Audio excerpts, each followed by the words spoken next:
നജീബ് തന്റെ ആടുജീവിതം അവസാനിപ്പിച്ച് നാട്ടിലേക്ക് മടങ്ങുന്നു. ഈ കഥയൊക്കെ എല്ലാവർക്കും അറിയാം.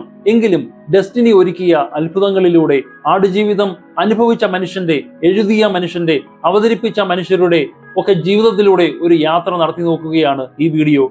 7 വർഷങ്ങൾക്ക് ശേഷം നജീബ് ബഹ്റിനിൽ എത്തുന്നു. അവിടെ US നേവിയിൽ ജോലി ചെയ്തിരുന്ന സുനിൽ എന്ന മനുഷ്യനെ കണ്ടുമുട്ടുന്നു. ഒരു ജോലിയുടെ കാര്യമൊക്കെ തിരക്കിയപ്പോൾ അദ്ദേഹം പറഞ്ഞു, ജോലിയുണ്ട് ചേട്ടാ, പക്ഷേ കുറച്ച് കഷ്ടപ്പാട് നിറഞ്ഞ ജോലിയാണ്, ചേട്ടനെ കൊണ്ട് അത് ചെയ്യാൻ പറ്റും എന്നെനിക്ക് തോന്നുന്നില്ല. എന്ത് ജോലിയാണെന്ന് പോലും ചോദിക്കാതെ നജീബ് പറഞ്ഞു, ഞാൻ ചെയ്യാം സാർ. ഞാൻ അനുഭവിച്ച കഷ്ടപ്പാട് വെച്ച് നോക്കുമ്പോൾ ഭൂമിയിൽ ഒരു ജോലിയും അതിലും ഭീകരമായിരിക്കില്ല. സുനിലിന് ആകാംക്ഷയായി. അതെന്ത് ജോലിയാണ് ചേട്ടാ നിങ്ങൾ ചെയ്തത്? താൻ അനുഭവിച്ച ആടുജീവിതം നജീബ് വിവരിക്കുവാൻ തുടങ്ങി. ഉള്ളുലഞ്ഞു പോയ സുനിൽ തന്റെ പ്രിയ സുഹൃത്തായ ബെന്യാമിനെ കാണുന്നു. എന്നിട്ട് പറഞ്ഞു, താൻ തേടി നടന്നയാൾ ഇവിടെയുണ്ട്. ബെന്യാമീൻ അപ്പോൾ ബഹ്റിനിലെ US നേവി ആസ്ഥാനത്ത് ജോലി ചെയ്യുകയാണ്. അദ്ദേഹം 5 പുസ്തകങ്ങൾ എഴുതി നിൽക്കുന്ന സമയവുമാണ്.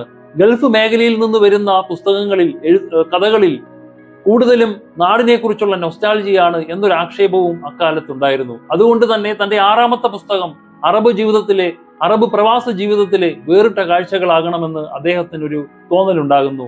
ഒരു ഇൻഡ്യൂഷൻ അദ്ദേഹത്തിനുണ്ടാകുന്നത് ഇങ്ങനെയാണ്: ദൈവവും ഒരു മനുഷ്യനും തമ്മിലുള്ള സംഭാഷണം അദ്ദേഹത്തിന്റെ അടുത്ത കഥയിൽ ഉണ്ടാകണം. മരുഭൂമിയിൽ ഒറ്റപ്പെട്ടു പോയ ഒരു മനുഷ്യനും ദൈവവും തമ്മിലുള്ള സംഭാഷണം, അത് തന്റെ കഥയിൽ ഉണ്ടാകണം എന്നൊരു ഇൻഡ്യൂഷൻ അദ്ദേഹത്തിനുണ്ടാകുന്നു. അങ്ങനെ ഇരിക്കുമ്പോഴാണ് സുഹൃത്തായ സുനിൽ വന്ന് നജീബിനെ കുറിച്ച് ബെന്യാമിനോട് പറയുന്നത്.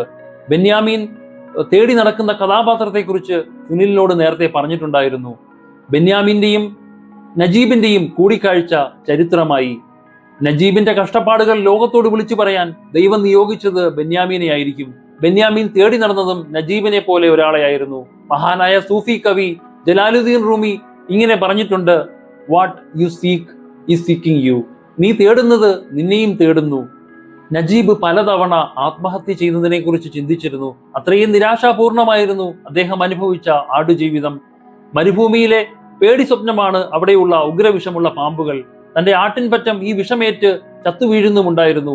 ആടിനൊപ്പം കിടന്നുറങ്ങിയിരുന്ന അദ്ദേഹത്തെ അവ എന്ത് കടിക്കാതെ പോയി എന്ന് ആലോചിച്ച് അദ്ദേഹം സങ്കടപ്പെട്ടിട്ടുണ്ടായിരുന്നു. പാമ്പിന് പോലും തന്നെ വേണ്ടതായോ എന്നോർത്ത് ദുഃഖിച്ചിട്ടുണ്ടായിരുന്നു. പിന്നെപ്പോഴോ അദ്ദേഹത്തിന് എങ്ങനെയും അവിടെ നിന്ന് രക്ഷപ്പെടണമെന്നൊരു ചിന്തയുണ്ടാകുന്നു. ചില അതിജീവനങ്ങൾ ചരിത്രമാകും.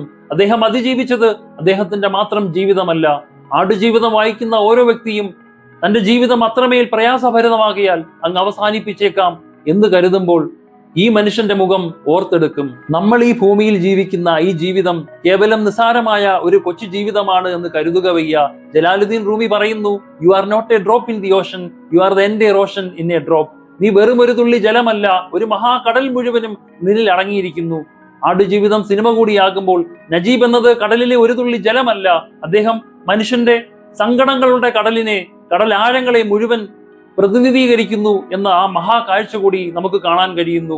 ഒരിക്കൽ അത്രമേൽ അപ്രസക്തമെന്ന് തോന്നിയ ആ കൊച്ചു ജീവിതം ഇത്രമേൽ പ്രസക്തമാകുന്ന ആ വലിയ കാഴ്ച കാണാൻ കൂടിയാകും അദ്ദേഹം അതിജീവിച്ചു വന്നത് എന്ന് തോന്നിപ്പോകുന്നു.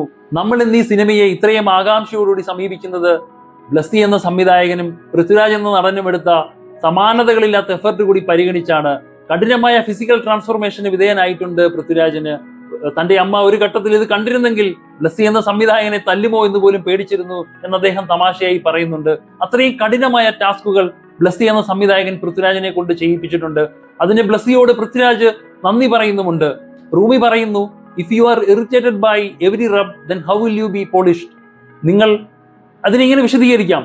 ഒരു ഷൂവിനെ ബ്രഷ് കൊണ്ട് ഉരയ്ക്കുന്നതിൽ അത് ഇറിറ്റേറ്റഡ് ആയാൽ എങ്ങനെയാണ് ആ ഷൂ പോളിഷ് ചെയ്യപ്പെടുക?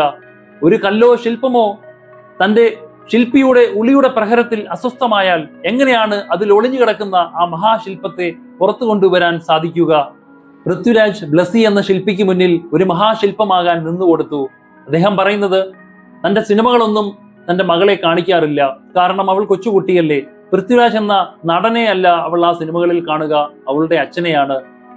അങ്ങനെ വരുമ്പോൾ ആ കഥാപാത്രങ്ങൾ ചെയ്യുന്നതൊക്കെ പൃഥ്വിരാജ് എന്ന നടനല്ല, തന്റെ അച്ഛനാണ് ചെയ്യുന്നത് എന്ന് അവൾക്ക് തോന്നിയാലോ? ആ വ്യത്യാസം തിരിച്ചറിയാൻ കഴിയുന്ന ഒരു പക്വത വരുമ്പോൾ അദ്ദേഹം ആദ്യം കാണിക്കുക ആടുജീവിതം എന്ന സിനിമയായിരിക്കും എന്ന് അദ്ദേഹം പറയുന്നു. അവൾ എപ്പോഴെങ്കിലും what does it mean to be an actor എന്ന് ചോദിച്ചാൽ ഈ സിനിമയാവും അദ്ദേഹം കാണിച്ചു കൊടുക്കുക. കാരണം അത്രയും എഫർട്ട് ഈ സിനിമയ്ക്ക് കൊടുത്തിട്ടുണ്ട് എന്ന് അദ്ദേഹം പറയുന്നു. എന്നിട്ടും പൃഥ്വിരാജിന് താനെടുത്ത എഫർട്ട് ഒന്നുമല്ല എന്ന് തോന്നുന്നത് ബ്ലസ്സി എന്ന സംവിധായകൻ എടുത്ത എഫർട്ടിന് മുന്നിലാണ്. ഒരു മഹാനായ ഗുരുവിന്റെ മുന്നിൽ ശിഷ്യന് താൻ എടുക്കുന്നത് ഒരു സ്ട്രഗിൾ ആണ് എന്ന് തോന്നില്ല. അതങ്ങനെയാണ്.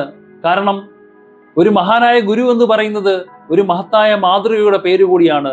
ഒരിക്കൽ ശ്രീരാമകൃഷ്ണ പരമഹംസരുടെ അടുത്ത് ഒരു അമ്മ വന്നിട്ട് തന്റെ കുട്ടിക്ക് പഞ്ചസാര കഴിക്കുന്ന ശീലമുണ്ട്, അതൊന്ന് നിർത്തി തരണമെന്ന് പറഞ്ഞു. അദ്ദേഹം ആ അമ്മയോട് പറഞ്ഞു, ഒരു 2 ആഴ്ച കഴിഞ്ഞു വരൂ. 2 ആഴ്ച കഴിഞ്ഞ് ആ അമ്മയും കുട്ടിയും വന്നപ്പോൾ കുട്ടിയോട് ഗുരു ഇങ്ങനെ പറഞ്ഞു, മോളെ നീ ഇനി പഞ്ചസാര കഴിക്കരുത്. അപ്പോൾ അമ്മ ചോദിച്ചു, ഇത് ഗുരുവിന് അന്ന് തന്നെ പറയാമായിരുന്നില്ലേ? അപ്പോൾ ഗുരു പറഞ്ഞു, അതെ എനിക്ക് അന്ന് തന്നെ പറയാമായിരുന്നു, പക്ഷേ അന്ന് ഞാൻ പഞ്ചസാര കഴിക്കുമായിരുന്നു. ഇപ്പോൾ 2 ആഴ്ച കൊണ്ട് ഞാനത് നിർത്തി. എന്റെ ജീവിതമാണ് എന്റെ സന്ദേശം എന്ന് പറഞ്ഞ ഒരു മഹാമനുഷ്യന്റെ പേരാണ് മഹാത്മാഗാന്ധി. ചെഗുവേര ഒരിക്കൽ പറഞ്ഞത്, ഗാന്ധിജി എന്റെ നാട്ടിലാണ് ജനിച്ചിരുന്നതെങ്കിൽ എനിക്ക് ഒരിക്കലും ആയുധം എടുക്കേണ്ടി വരില്ലായിരുന്നു എന്നാണ്. അതങ്ങനെയാണ്. ഒരു മഹാഗുരുവിന്റെ മുന്നിൽ എത്ര വ്യത്യസ്ത ആശയമുള്ള ശിഷ്യനാണെങ്കിലും സറണ്ടർ ചെയ്യുന്നത് അത്രയും സന്തോഷത്തോടു കൂടിയായിരിക്കും. ശിഷ്യൻ ഗുരുവിനെ തേടുന്നത് പോലെ ഗുരുവും ശിഷ്യനെ തേടുന്നുണ്ട്. ഞാൻ ഈ വീഡിയോയുടെ തുടക്കത്തിൽ പറഞ്ഞ റൂമിയുടെ വരികളിലൊന്ന് ഇതായിരുന്നു, നീ തേടുന്നത് നിന്നെയും തേടുന്നു. അങ്ങനെ കണ്ടുമുട്ടുമ്പോൾ ഒരു വലിയ ചരിത്രം രചിക്കപ്പെടുന്നു. ജലാലുദ്ദീൻ റൂമിയുടെ മഹത്തായ വരികളിൽ ചിലതെടുത്ത് ആടുജീവിതവുമായി ബന്ധപ്പെട്ട സംഭവങ്ങളിലൂടെ ഒരു ഇൻസ്പയറിംഗ് ടോക്ക് നടത്താനാണ് ഞാൻ ഈ വീഡിയോയിൽ ശ്രമിച്ചത്. ഈ വീഡിയോയെക്കുറിച്ചുള്ള അഭിപ്രായങ്ങൾ കൂടി നിങ്ങൾ അറിയിക്കുമല്ലോ. Thank you so much for watching this video. ഈ വീഡിയോ കണ്ടതിന് ഒരുപാട് നന്ദി. ഇങ്ങനെയുള്ള വീഡിയോകൾ ഇഷ്ടമാകുമെങ്കിൽ എൻ്റെ യൂട്യൂബ് ചാനൽ സബ്സ്ക്രൈബ് ചെയ്യുന്ന കാര്യം കൂടി പരിഗണിക്കാവുന്നതാണ്. അപ്പോൾ മറ്റൊരു വീഡിയോയുമായി വീണ്ടും കണ്ടുമുട്ടാം. Thank you.